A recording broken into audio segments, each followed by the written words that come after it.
The world has learned about a lot of serial killers, which is sad. Some of them become famous because of the horrible things they do and the attention they get from the media. People all over the world have heard of Jack the Ripper and Ted Bundy. Hello everyone and welcome to a brand new video on the channel. Today we're going to talk about the top 10 serial killers. Before we get started with the video, don't forget to smash the like button, share the video, and subscribe to the channel. Now let's get started. Number 10. Coast to Coast. Tommy Lynn Sells, who was originally from Texas, was found guilty of multiple gruesome killings that occurred between the years 1985 and 1999. He inflicted 16 cuts on a girl who was only 13 years old. He was taken into custody shortly after he entered the bedroom of a young girl, aged 10, stabbed her, and then left her to die. The youngster was fortunate enough to live, and she eventually managed to aid in the capture of a monster by calling for help from her neighbors. The notorious Coast to Coast was found guilty and condemned to death. He is currently detained in a jail in Livingstone, Texas, awaiting the execution of his sentence. Number 9. Green River Killer. Gary Ridgway was known for tossing his victims into the Green River, which is how he got his infamous nickname. He was taken into custody in 2001, but he finally confessed to the killing of at least 70 women over the decades of the 1980s and 1990s. He was spared the death penalty, but he was found guilty of 49 murders and sentenced to life in prison for his crimes. The authorities were given the specifics of the killings as well as the locations where the victims' bodies were found. Number 8. The Original. Gein was the motivation behind the creation of a number of the most iconic horror films, including Psycho and the Texas Chainsaw Massacre. Gein did not have a healthy upbringing, and neither his drunken father nor his neurotic mother served as positive examples for him. After the deaths of his wife and children, he was left to fend for himself in their home, and he began to transform a portion of it into a shrine in honor of his mother.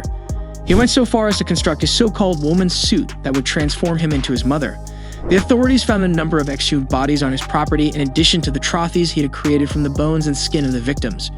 Gein admitted to the murders of 2 women, after which he was found to be mad and ultimately passed away in a facility for the mentally ill.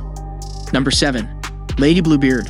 All of Belle Sorensen Gunnis murders, including those of her boyfriends, husbands, and even her own children, were motivated by her desire to collect the life insurance money. Between the years 1884 and 1908, this Norwegian-American serial killer carried out his murderous activities. The authorities discovered her dead among the charred remnants of her family's farmhouse, where they also discovered the bodies of at least 11 other people. Although she was declared deceased, there is widespread belief that she faked her own death in order to flee.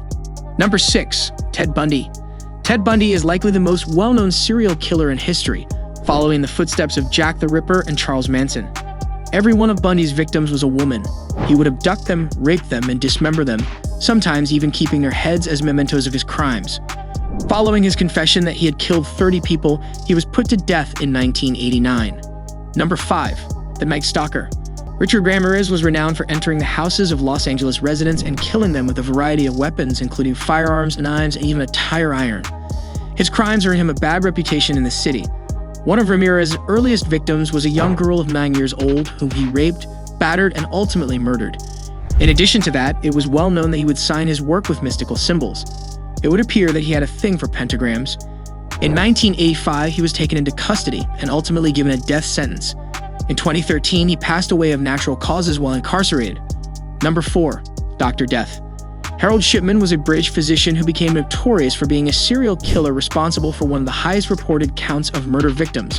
Between the years 1972 and 1998, this malicious doctor kept himself pretty busy with his practice, during which time he was responsible for the deaths of over 250 of his patients by injecting them with fatal amounts of medication. After that, in order to inherit their money, he would falsify their wills, and then he would cremate their remains in order to destroy any evidence. He was found guilty in the year 2000, but 4 years later, he made the decision to end his life with one final act by taking his own life while incarcerated in Wakefield. Number 3. Monster of the Andes. Pedro Alonso Lopez asserts that he went on a killing spree across Southern America and was responsible for the rape and murder of more than 300 women during that time. Over 50 of his victims were younger than 12 years old at the time of their deaths.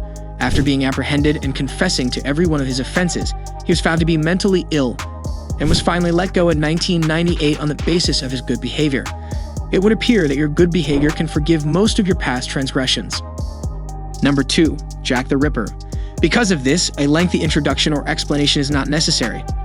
In the year 1888, a murderer known only as Jack the Ripper terrorized London by carrying out a series of brutal murders of prostitutes in the city. He would slit their throats, mutilate their abdomen areas, and remove several of their organs before eating their flesh. The fact that his name was never discovered is an intriguing mystery, but it can be deduced that the individual was someone who disliked having to pay for sexual encounters. Number 1. The Brooklyn Vampire. Albert Fish was a serial killer who operated in the early 1900s and was known for his horrific crimes. He faced charges of rape, murder, and cannibalism when he was brought before the court. He admitted to eating 3 children and claiming responsibility for the deaths of 100 more. The fact that he wrote a letter to one of the mothers of his victims in which he described the entire process of his murder, including the kidnapping and eating of her daughter, is what distinguishes him from the other people on this list. He also ate her daughter. That is one letter that would have Dr. Hannibal Lecter shivering in his lab coat. That's a wrap on the video. I hope you liked it. If you did, let me know by giving it a thumbs up, and do not forget to subscribe. Thanks for watching. See you next time.